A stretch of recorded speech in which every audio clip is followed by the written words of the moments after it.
A gente pode ter cortado, porque aí eu vou tentar editar, não sei fazer direito isso, mas eu vou tentar, tá? Depois, porque tava tocando aqui o telefone e era um assunto meio urgente. Então eu tive que parar. Mas enfim, voltando, que é o que interessa. Então, isto ficou faltando no entendimento, eu acho, né? Que nós temos que agrupar. Com relação também, acrescento as obrigações pela multiplicidade de objetos que estão dentro das obrigações complexas. Pela multiplicidade de objetos é fácil, é a obrigação de dar, fazer e não fazer. E talvez essas obrigações pela multiplicidade de objetos sejam as mais importantes, né, na questão classificatória, porque depois elas vão dar ensejo às execuções de obrigação de dar, fazer e não fazer, que é uma matéria que vai reverberar no Código de Processo Civil, que no novo Código de Processo Civil, já existia no Código de Processo Civil anterior, e nesse Código de Processo Civil de 2015 sofreu grandes transformações e vão ser importantes para vocês acompanhar estas mudanças que são extremamente importantes. Muito bem. Então, a partir do momento que nós vimos as obrigações, a classificação, depois nós vamos pormenorizar estas obrigações, né? Ou seja, nós vamos estabelecer o diferencial de cada uma delas, estabelecendo paralelos entre as obrigações com relação ao objeto e com relação aos sujeitos, complexas com relação ao objeto e complexas com relação ao sujeito. Então, como é que nós estamos com relação à matéria? Para que não haja confusão. 1. Nós já estudamos as obrigações naturais e as obrigações civis. Nós já estudamos as obrigações de meio e de resultado. E quanto a estas, nós já pormenorizamos cada qual. Depois, nós passamos a estudar as obrigações quanto ao número de elementos. Quanto ao número de elementos, nós temos as obrigações simples, elementos no singular, e as obrigações complexas, elementos no plural. Com relação às obrigações complexas, com elementos no plural, portanto, classificamos, agrupamos as obrigações complexas com seus elementos no plural, sejam eles quais forem.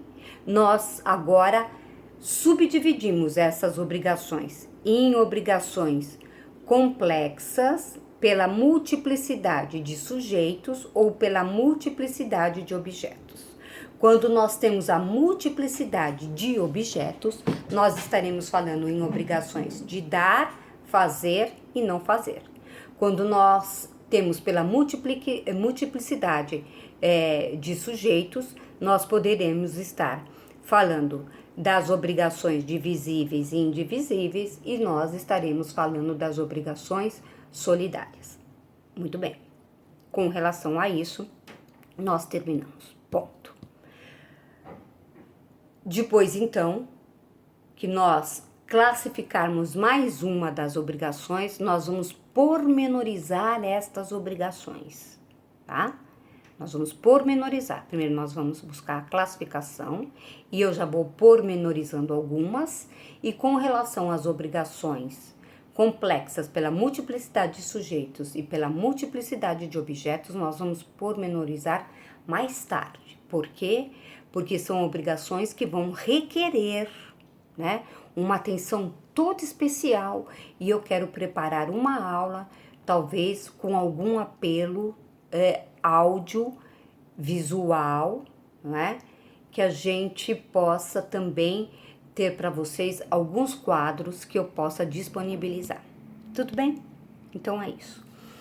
Hoje, além desta recordação que fizemos, que eu acho importante para esse entendimento, nós vamos passar a estudar as obrigações híbridas. As obrigações híbridas, tá? O que nós entendemos como obrigações híbridas em primeiro lugar? As obrigações híbridas, elas devem ser entendidas como um misto de direito real com direito obrigacional. Ou seja, a pessoa tem uma obrigação que está atrelada ao seu objeto. Vocês lembram que no direito obrigacional, também chamado de direito pessoal, eu tenho um sujeito, ou eu tenho dois sujeitos, né, em cada polo da obrigação, portanto, que pretendem um objeto, seja ele uma obrigação de fazer, seja ele uma obrigação de dar, ou seja uma abstenção. Quando nós estamos falando da obrigação propter rem, nós temos que esses sujeitos, não é, que estão presos nesta obrigação e, portanto, devem cumprir a obrigação, devem observar a obrigação, estão também atrelados a um bem. É a obrigação que vai incidir sobre um determinado bem.